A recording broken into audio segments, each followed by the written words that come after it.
قوم کی امانت اور ہماری ذمہ داری۔ آج ہماری قوم ایک عجیب اور دردناک دور سے گزر رہی ہے۔ وہ یادیں اور وقف کی جائیدادیں جو کبھی غریبوں، یتیموں، بیواؤں اور مفلسوں کی مدد کے لیے وقف کی گئی تھیں، اب کچھ چند لوگوں کی ذاتی جاگیر بن چکی ہے۔ جن امانتوں کو اللہ کے نام پر قوم کی بھلائی کے لیے چھوڑا گیا تھا، آج وہ کچھ خاص گھرانوں کی وراثت بن گئی ہے۔ یہ صرف غیر قانونی نہیں بلکہ ایمان اور انصاف کی بنیادوں سے کھلواڑ ہے۔ وقف کی ملکیتیں اللہ تعالیٰ کی امانت ہیں۔ ان کا مقصد تھا تعلیم کو عام کرنا، غریبوں کا علاج کرنا اور ضرورت مند بچوں کی مدد کرنا، لیکن افسوس آج انہی امانتوں کے پیسوں سے کچھ لوگ اپنے بچوں کو اونچی تعلیم دلوا رہے ہیں۔ کوئی ڈاکٹر، کوئی انجینئر تو کوئی جج بنا رہا ہے، جبکہ اسی قوم کے غریب بچے فیس کے ابھاؤ میں اسکولوں سے باہر ہیں۔ یہ ناانصافی صرف مال کی نہیں بلکہ قوم کی روح کے ساتھ بے ایمانی ہے۔ اب وقت آ گیا ہے کہ ہم ان امانتوں کی حفاظت کے لیے اٹھ کھڑے ہوں۔ ہمیں اپنے وقف ارادوں کا حساب مانگنا ہوگا اور یہ دیکھنا ہوگا کہ ان کی آمدنی کہاں خرچ ہو رہی ہے، اور ہر روپیہ جو وقف کے نام پر آتا ہے اسے تعلیم، علاج اور سماج کی فلاح میں لگانا ہماری ساموہک ذمہ داری ہے۔ جب تک ہم اس امانت کا حق ادا نہیں کریں گے، تب تک ترقی اور عزت کا راستہ ہمارے لیے مشکل بنا رہے گا۔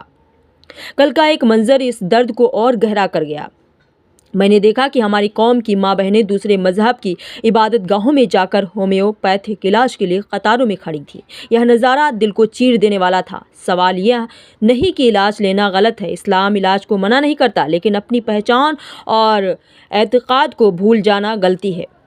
جب ہماری عورتیں اور بچے کسی غیر کے در تک جانے کو مجبور ہوں تو یہ ہماری تعلیمی اور طبی ناکامی کا ثبوت ہے۔ ہماری قوم کے پاس علم کی روشنی رہی ہے، ہمارے بزرگوں نے تعلیم اور طب نے میدان میں دنیا کو راہ دکھائی تھی، مگر آج ہم دوسروں پر نربھر ہو گئے ہیں۔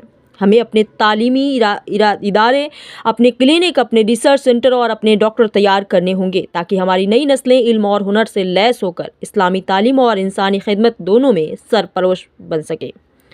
یہ بھی سمجھنا ضروری ہے کہ تعلیم صرف ڈگری لینے کا نام نہیں ہے بلکہ قوم کو جاگروک کرنے کا ذریعہ ہے۔ جب ہماری تعلیم اور طب دونوں مضبوط ہوں گے تو ہماری عورتوں کو کسی دوسرے کے در تک جانے کی ضرورت نہیں رہے گی۔ یہی اصلی آزادی اور آتم سمان ہے۔ آج جو لوگ وقف کی جائیدادوں سے اپنی تجوریاں بھر رہے ہیں، انہیں یاد رکھنا چاہیے کہ یہ مال ان کا نہیں بلکہ امت کی امانت ہے۔ اللہ کی دی ہوئی ہر امانت کا حساب قیامت کے دن لیا جائے گا۔ اس لیے ہمیں اب صرف شکایتیں نہیں بلکہ عمل کی راہ پکڑنی ہوگی۔ آؤ ہم سب مل کر قوم کے ان امانتوں کی حفاظت کا وعدہ کریں۔ وقف کی آمدنی کو اس کے اصلی مقصد تعلیم، علم، علاج اور غریب بچوں کے نکاح میں لگائیں۔ یہی ہماری ایمانداری ہے، یہی ہماری قومی غیرت اور یہی ہماری ترقی کا راستہ ہے۔ اگر ہم اپنی ذمہ داری پہچان لیں، امانت کی حفاظت کریں اور اپنے دین پر قائم رہیں تو انشاءاللہ وہ دن دور نہیں جب ہماری قوم پھر سے عزت، ترقی اور روشن بھوش کی طرف بڑھے گی۔